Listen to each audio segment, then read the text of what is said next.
Right.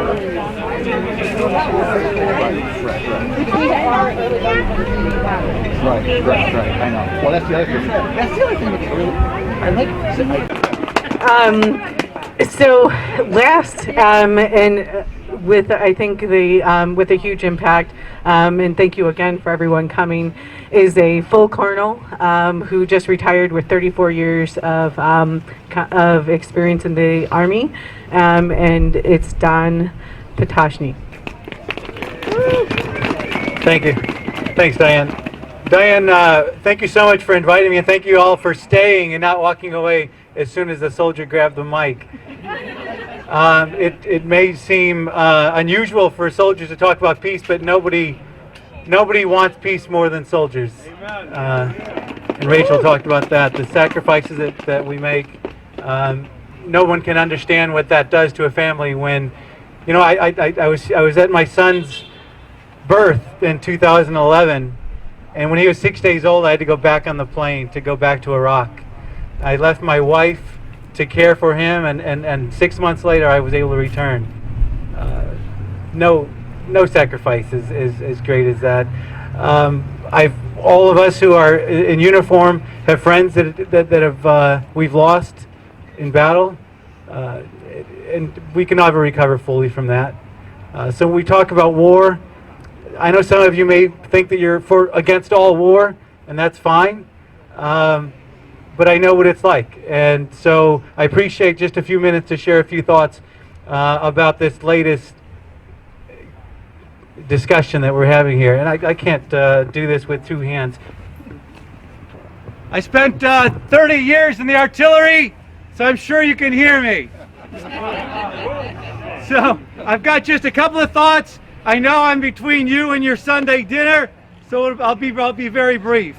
My name's Don Potoczny, and I recently retired just a few weeks ago after 34 years in uniform. I am a liberal Democrat. There are a few of those in uniform. Don't believe the nonsense. And I'm so glad, my family and I are so glad to be able to put roots down here in beautiful Naperville and join the fight for the soul of our nation, because that's what this is all about. Look, I spent my adult life planning and preparing for war. I deployed for combat in Iraq 3 times. I spent 10 years in Korea. I commanded a rocket artillery battalion 13 miles from North Korea. I join you today, though, in saying no to war in Iran. It is time for the American people and the representatives in Congress to tell this administration that they do not have our consent to push us to conflict. I oppose the war in Iran because it is wrong. It is wrong because it is immoral, illegal, and reckless. War with Iran is immoral. Look, General Soleimani was no friend of ours, but his murder was an assassination. An assassination has been illegal in America since 1976. It's against the Hague Conventions of 1917, against the Geneva Convention. It was an assassination. An assassination is wrong. Trump doubled down on that war crime by threatening to attack cultural sites. Look, I was a targeting officer. I trained allies on how to do targeting. But absolutely essential to that process is understanding and obeying the laws of armed conflict and morality. Trump recently pardoned service members accused and convicted of war crimes. In doing so, he demonstrated he doesn't know the difference between a war criminal and a hero.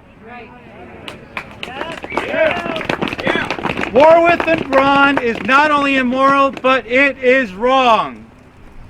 And it's illegal. Trump has no authority to take us to war with Iran. The U.S. Constitution gives Congress the authority to declare war.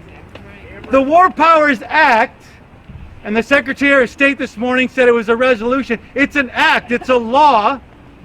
The War Powers Act requires him to counsel with Congress before we go to war. Not to inform them on Twitter as he did an hour ago. That is unconstitutional. And if he wasn't getting impeached already, you should impeach him for that.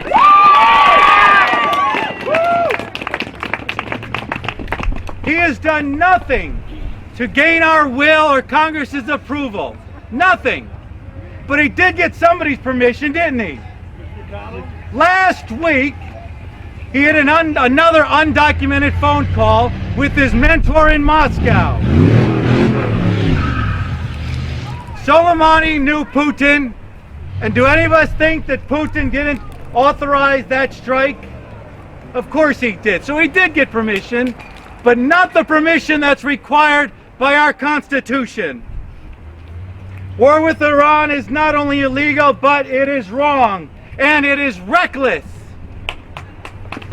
Instead of destabilizing Iran, it has unified our enemies in Iraq, in Iran, and throughout that region.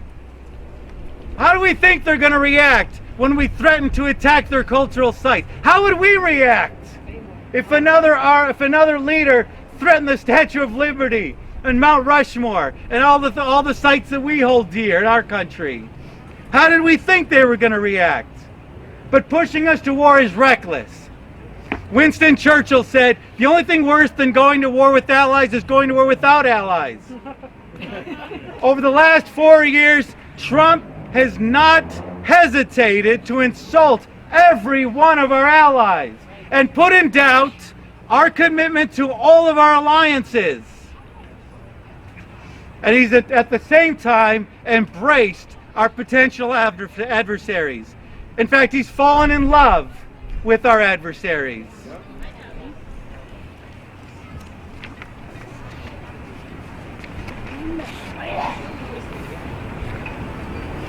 The reactions in the area to this assassination have been quick, and they will be consequential. The Iraqi parliament has already voted this morning to expel our forces from Iraq, which is probably a good thing. But Maqtal al-Sadr has also told the Shiite militia to prepare for conflict. War with Iran is reckless and it is wrong. It is immoral and it is illegal.